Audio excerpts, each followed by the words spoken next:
Well, hello folks, and welcome to the channel. Today, we're going to explore radio control once more. And our inept driving skills are going to take us to new heights with the Scx24. Yes, indeed, it is the same Scx24 from the other week, or maybe the other month, the one that we unboxed. However, this time, it is slightly new because we have changed its geometry.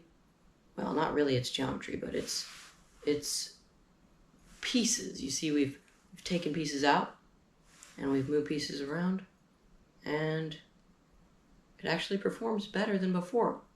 But we're gonna see its performance on the rocks today and on the trail. So I hope you all enjoy. And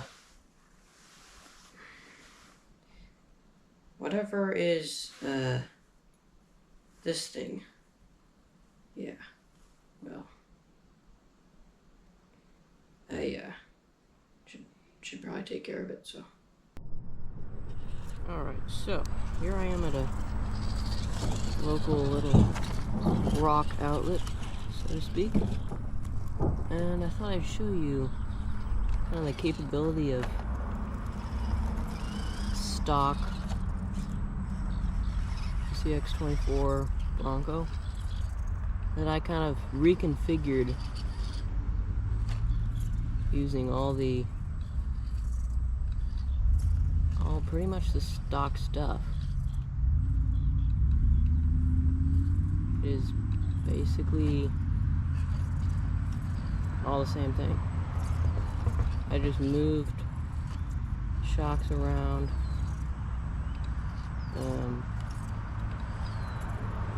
I made a link riser for the back. I moved the battery to the front. There we go. And you can see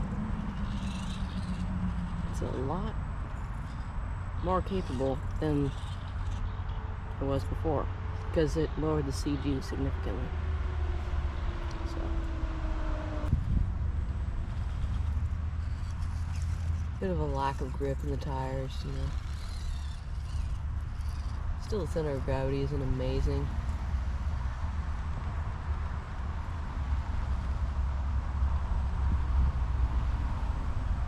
But it's not too bad. So, I don't know what happens if I do this. Might just, yep, there it goes. Okay. It's crazy how these really small areas and larger scales can be entire landscapes in small scale. So,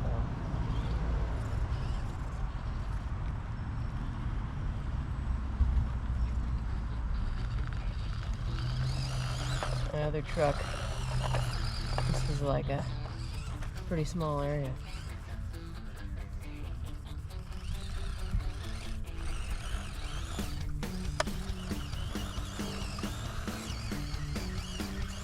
Can't even get that grip.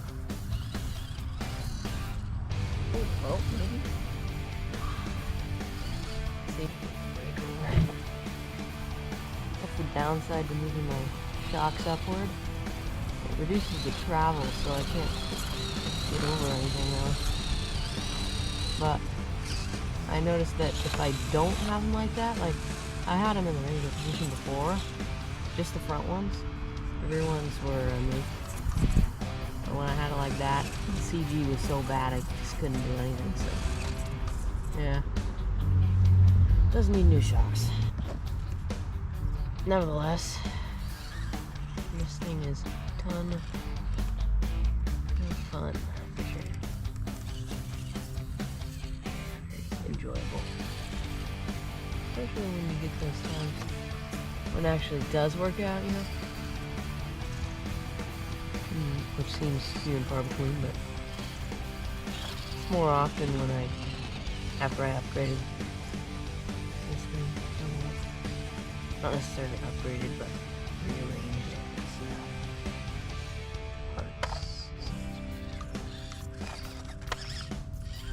more often that you can get somewhere with this.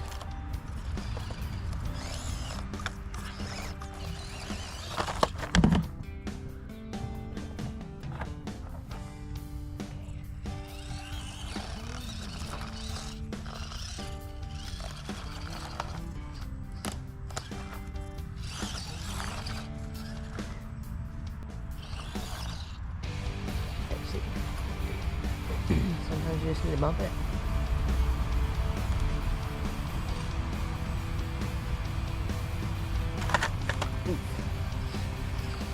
Alright, that didn't work out so well.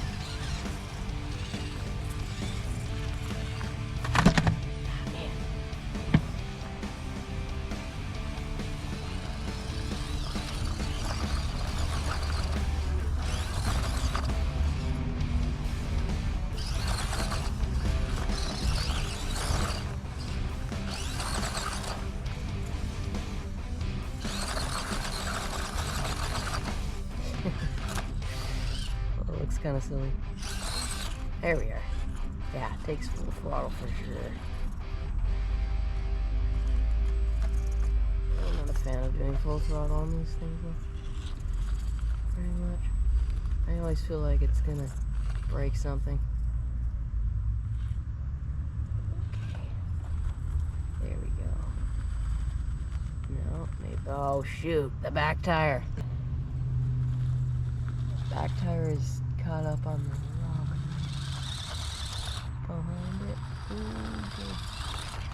Ooh, no!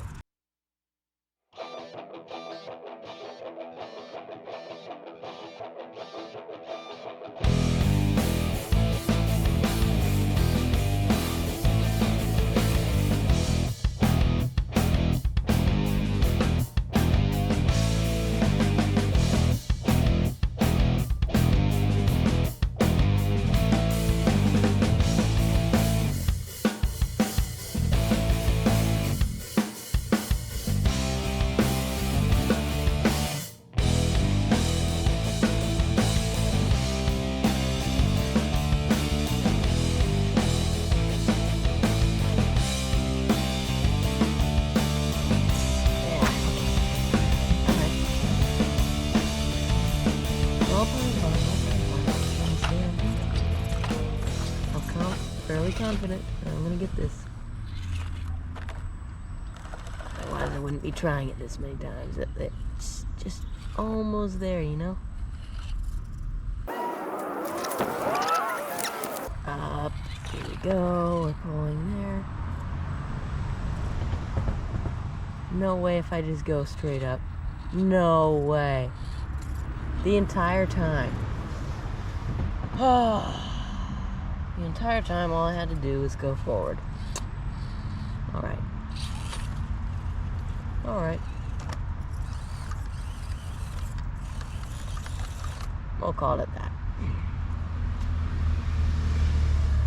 Alright. There she is. And I'll go through the mods I did now. So you can see I moved the battery to the front by, what did I do actually? I took the, here. This will be simpler.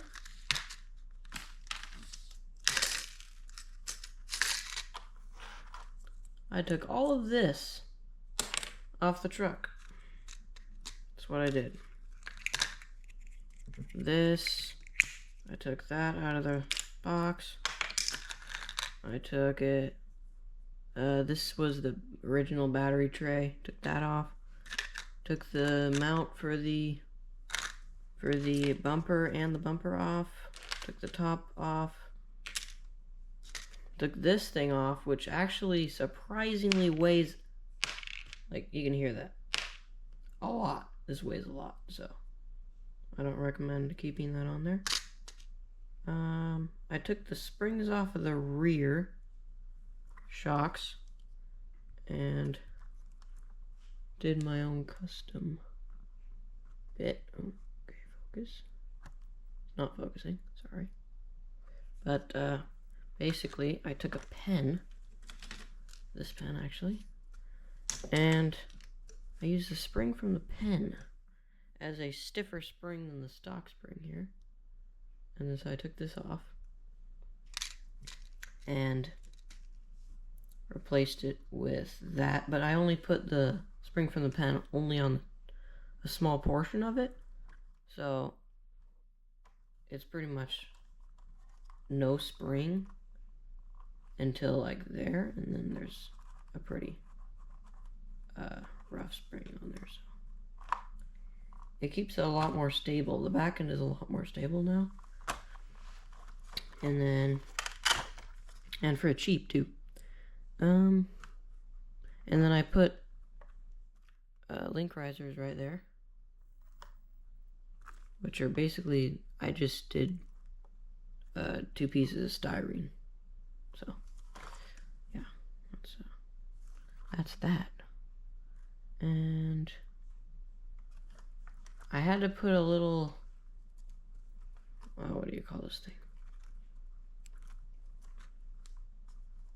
I forget what you call this thing, but it's basically an extender for the servo, because the wire here wouldn't reach to the board, the main board, so put an extender there. Had that lying around from my RC plane actually. And I also put like 80 weight oil in the shocks, and they're extremely leaky, even though I tried to make little things to prevent that. But yep, so they're kind of dampened, but not really. And then yeah, that's pretty much it.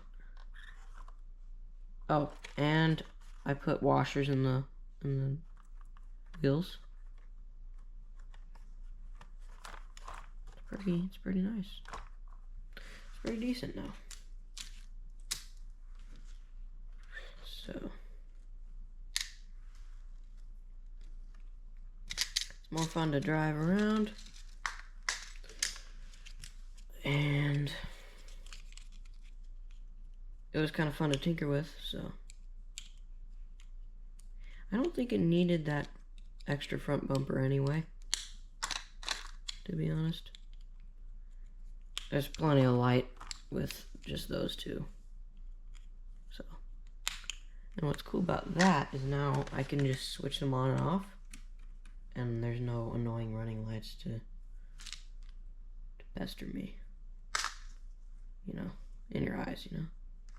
When you're just inside and crawling around, a lot of times it's kind of nice having the lights off. So, for me anyway. That's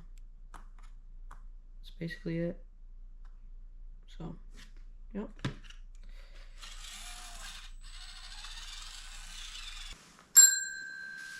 Well, how was it? How was my ludicrously terrible driving skills? Oh, hey Ludicrous, what's up?